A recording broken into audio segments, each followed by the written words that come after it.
And so this occasion, I said at the beginning, is a very solemn occasion. And it is a very consequential occasion. Part of why, my good party leader, part of why maybe you got a late invitation, and I thought about it this morning, was because this occasion originally was supposed to be a private occasion. It was supposed to be a small occasion for the commission to come and give me a report. But I said no. You know, there are people who don't know the consequence of this occasion. There are people who underestimate the consequence of this occasion. It is part of us getting and making peace with ourselves as a nation. And I really want to persuade us as leaders to lead from the front. Many people have spoken to how it is easy to dodge this kind of thing. You know, there are so many reports that have been done. You know, one good friend of mine told me, you know, if you go this journey, you could easily be taken to The Hague because you are actually admitting that your government and those others have committed crimes. But so be it. We must confront this occasion. I've had to make very difficult decisions, so this is no excuse. Let's make this one as well, so that we can take the nation forward. And I want to congratulate the Kenya Human Rights Commission. You have done a good job. You've really done a good job. I mean, when somebody does a good job, let us call it what it is. Carry forward.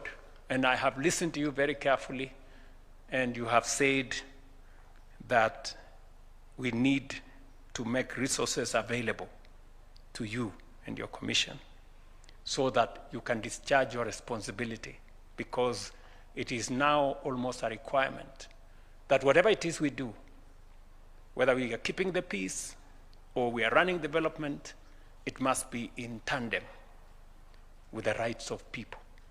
And so I agree with you, and I am very happy that you are making this request when everybody is sitting here. The people who appropriate money are sitting here. The people who work on a budget, they are sitting here. The executive is here. The deputy president is here. You are listening to what he has said. The leaders of majority, the leaders of minority, the people who run parliament, our speakers are here. I think the chair, Clarice, and her team deserve the request they have made. Yeah, and all of us will pull from wherever we can to make sure that this happens.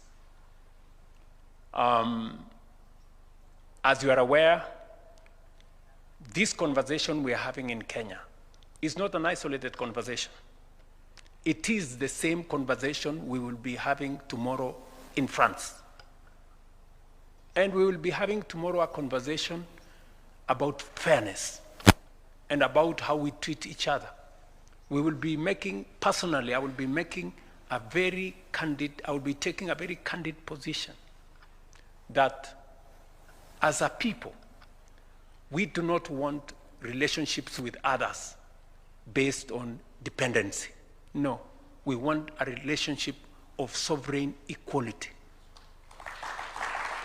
I will be taking the position tomorrow on a relationship not based on charity, aid, or assistance, but on mutually beneficial partnerships. Not a relationship based on extraction of our resources, but on investment that benefits us and benefits those who are investing. It is a conversation about relationships. How are we living together? We will be pitching for a different international governance and international financial architecture. One that recognizes everybody. You know, we have had a United Nations that exactly treats some as more equal than others.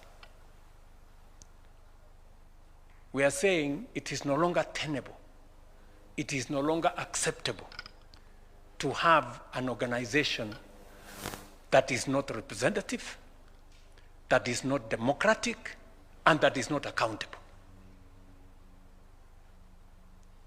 We're going to be taking a very firm position, and Kenya will lead the way on behalf of this continent.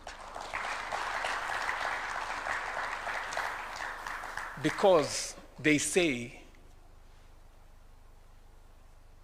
any injustice anywhere is injustice everywhere.